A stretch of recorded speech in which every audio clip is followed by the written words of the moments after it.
Hello, I'm Richard Ridge for BroadwayWorld. Four-time Grammy Award winner Renee Fleming is making her Broadway debut opposite Douglas Sills, Anna Klumsky, and Jerry O'Connell in Joe DiPietro's new comedy, Living on Love. Under the direction of Kathleen Marshall, it will open on April 20th at the Longacre Theatre, and we caught up with the company during a break in rehearsal. Welcome back to Broadway. How does it feel? Man, it feels so good. It just does, you know.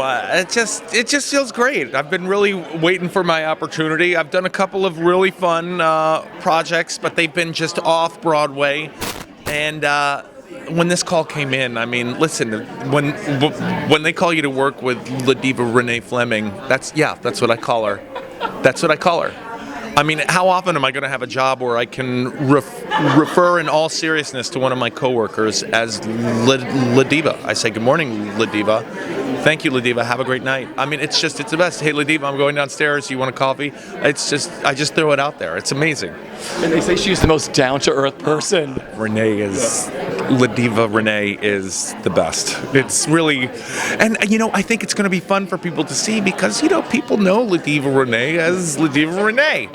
And this is a comedy. This is a straight-up comedy. And while it's based on a Garson Kanin play, it's modern, and it is a period piece. You know, it's not a stuffy old, you know, boulevard comedy, as they call them. There's nothing wrong with boulevard comedies. They're amazing, but this is brand new. This is new, and it's really funny. And, you know, audiences are going to really like it.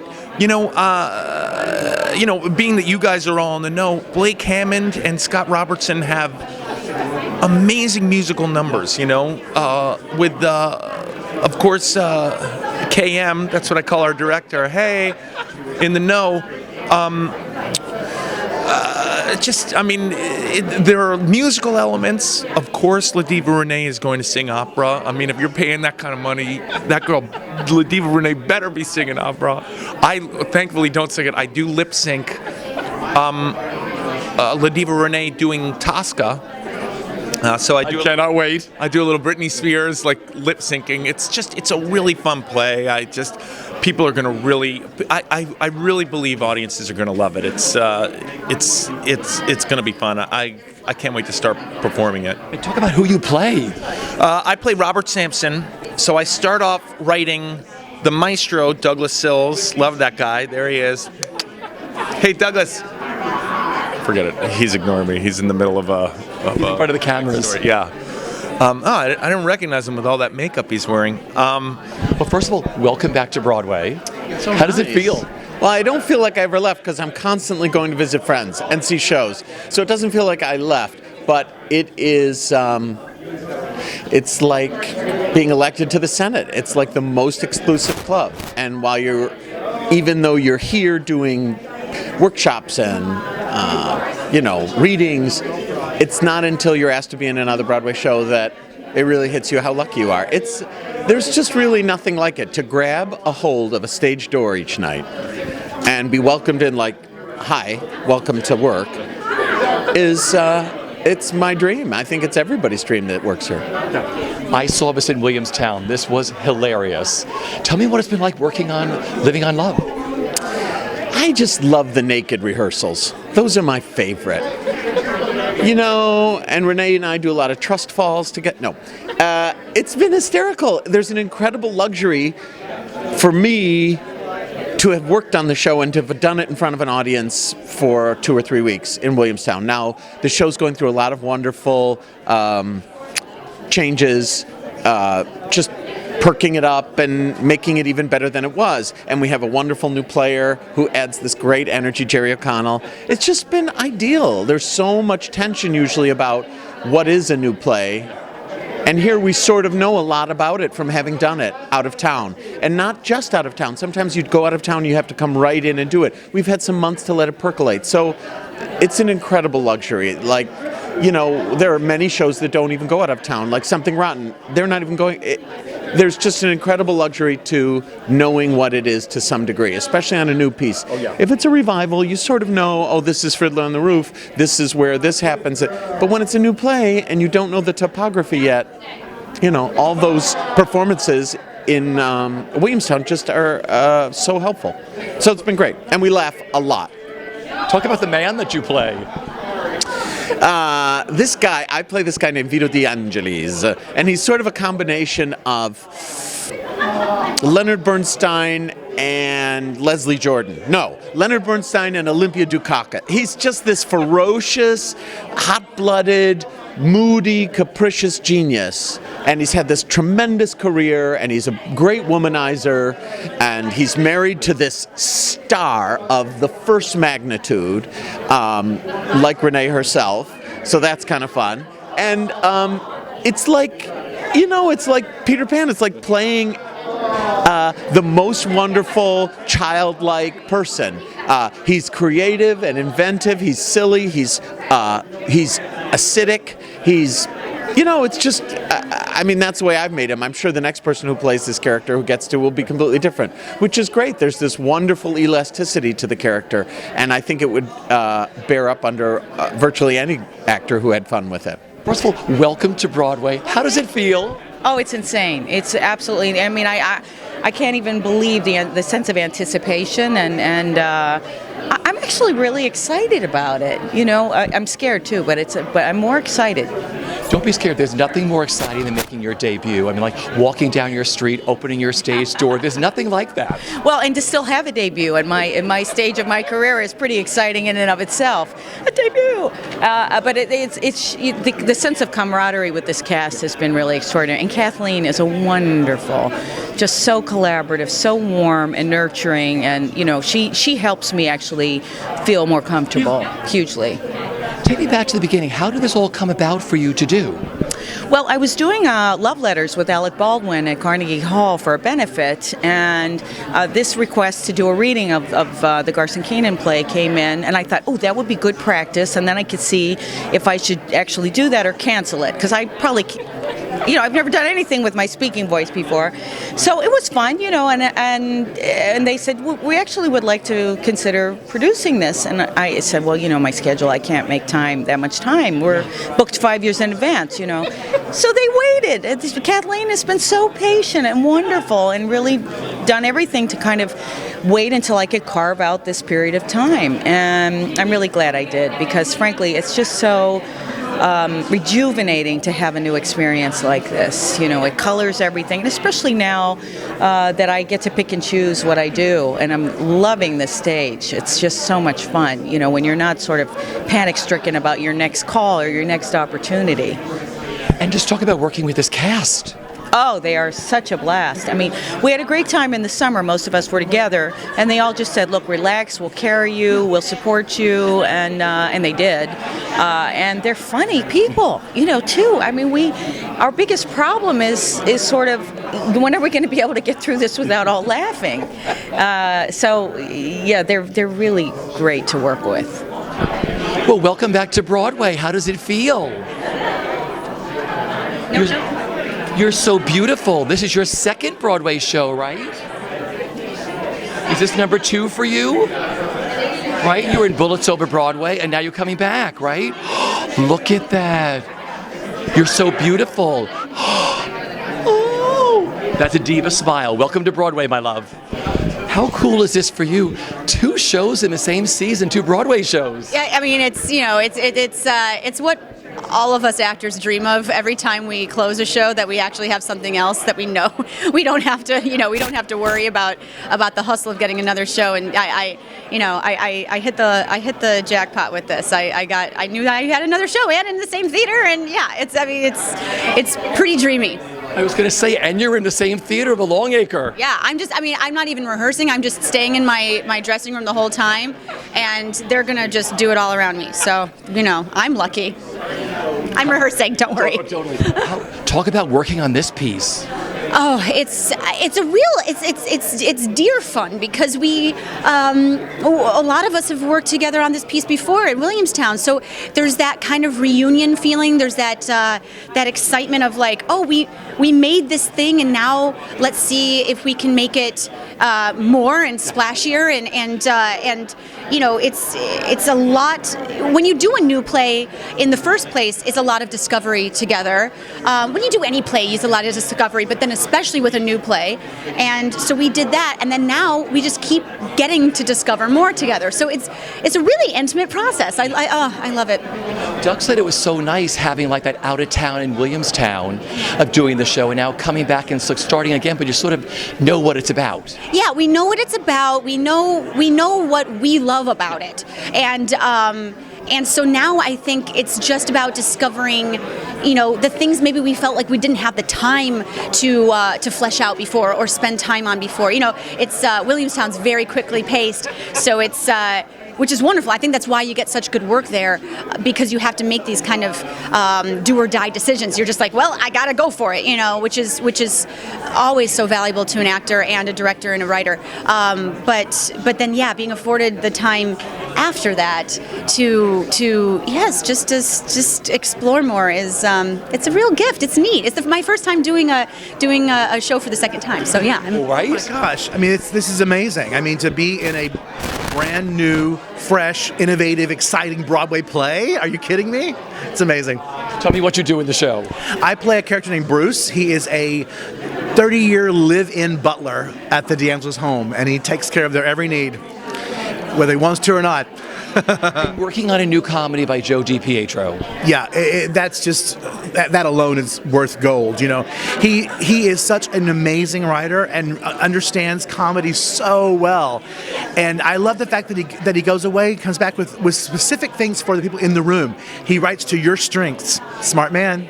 And working with this cast. Yeah, right. I mean, that's been a dream. People say, why, why do you want to do this play? And I'm like, well, one, Kathleen Marshall, a 3-time Tony Award-winning director, is directing this play. But two, come on, this woman, is going to be in her Broadway debut. It's pretty phenomenal hearing that voice every day. What are you looking forward to the most with coming back to Broadway in this? Oh, there's a lot of things. I love being in like I said, a new play. I've done a lot of revivals on Broadway before, and I've done some new musicals, but never a new play, and that's exciting. Plus, I think at this season there's a lot of dramas, and we need some comedy, and so we need something to laugh at, and I'm glad to be a part of that.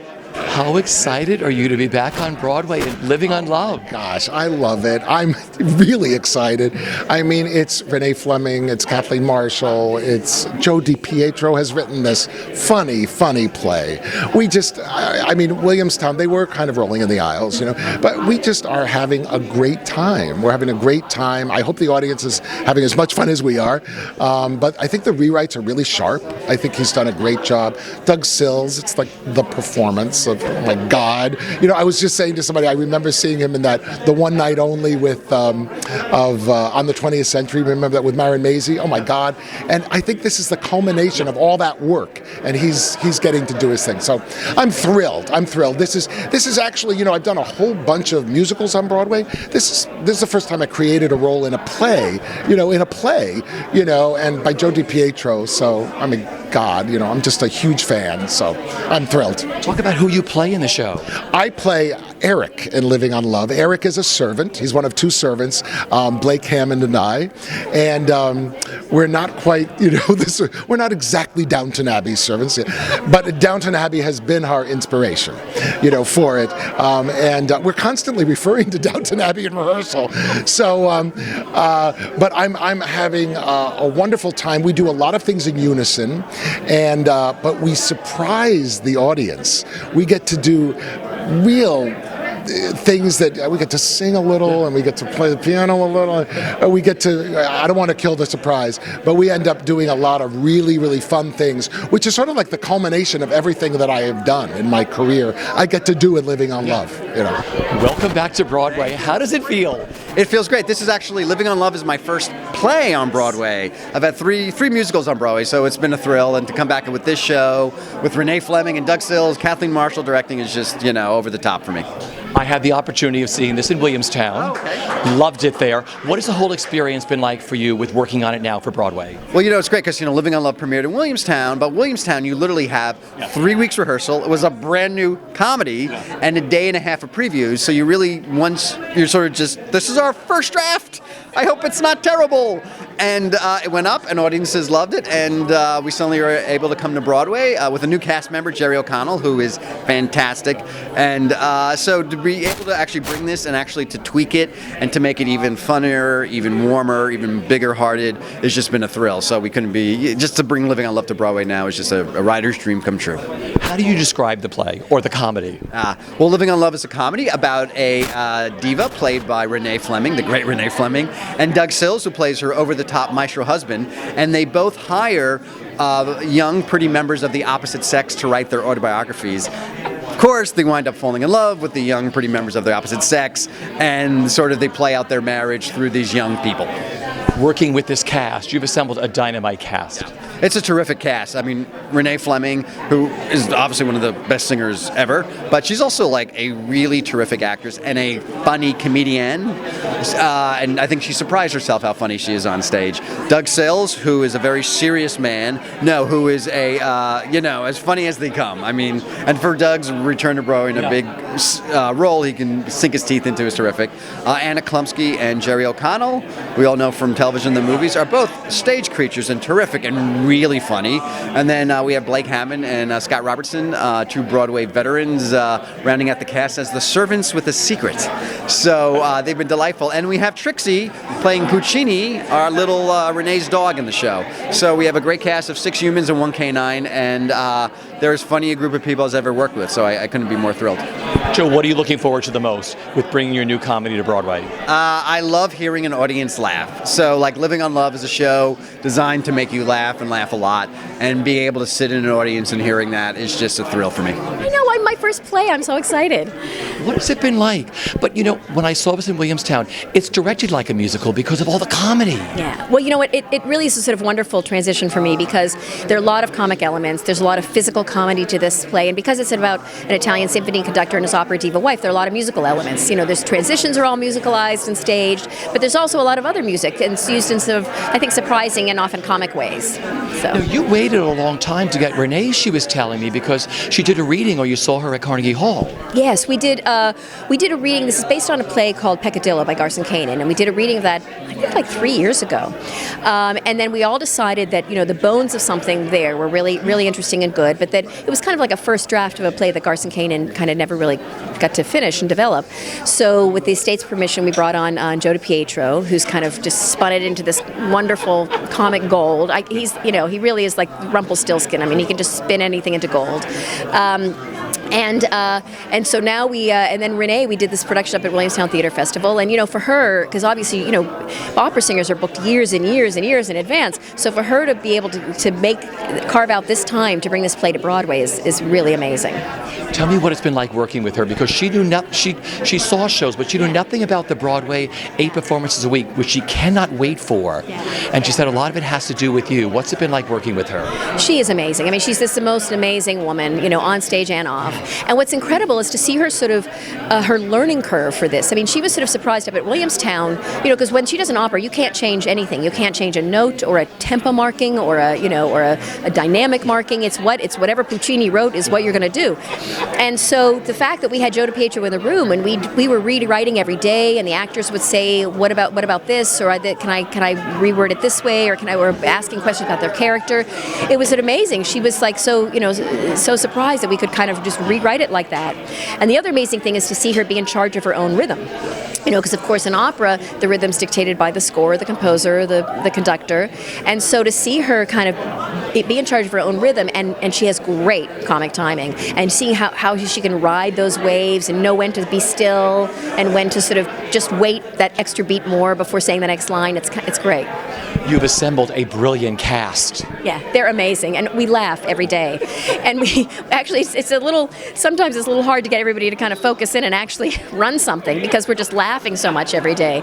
But they're great, and they're all such good actors, and they take their comedy seriously. So the nice thing is that we're trying to ground this as absurd and crazy and funny as it is. We also want it to be about real people, because like any good screwball comedy, you need to be invested in the people and in the relationships in order to go with them on the crazy journey that they go on.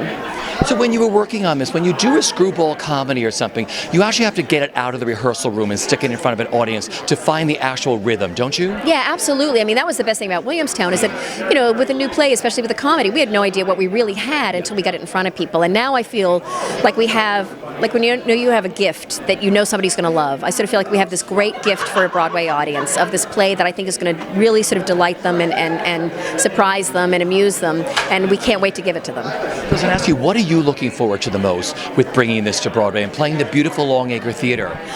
You know what, I think there's some really surprising moments in this, and I sort of can't wait. You know, it's like, you know, Judy Kaye swinging on the chandelier and Nice Where You Can Get It. You know, there are some moments in the play that are as funny and you know, and crazy as that, and I just can't wait for an audience to discover them.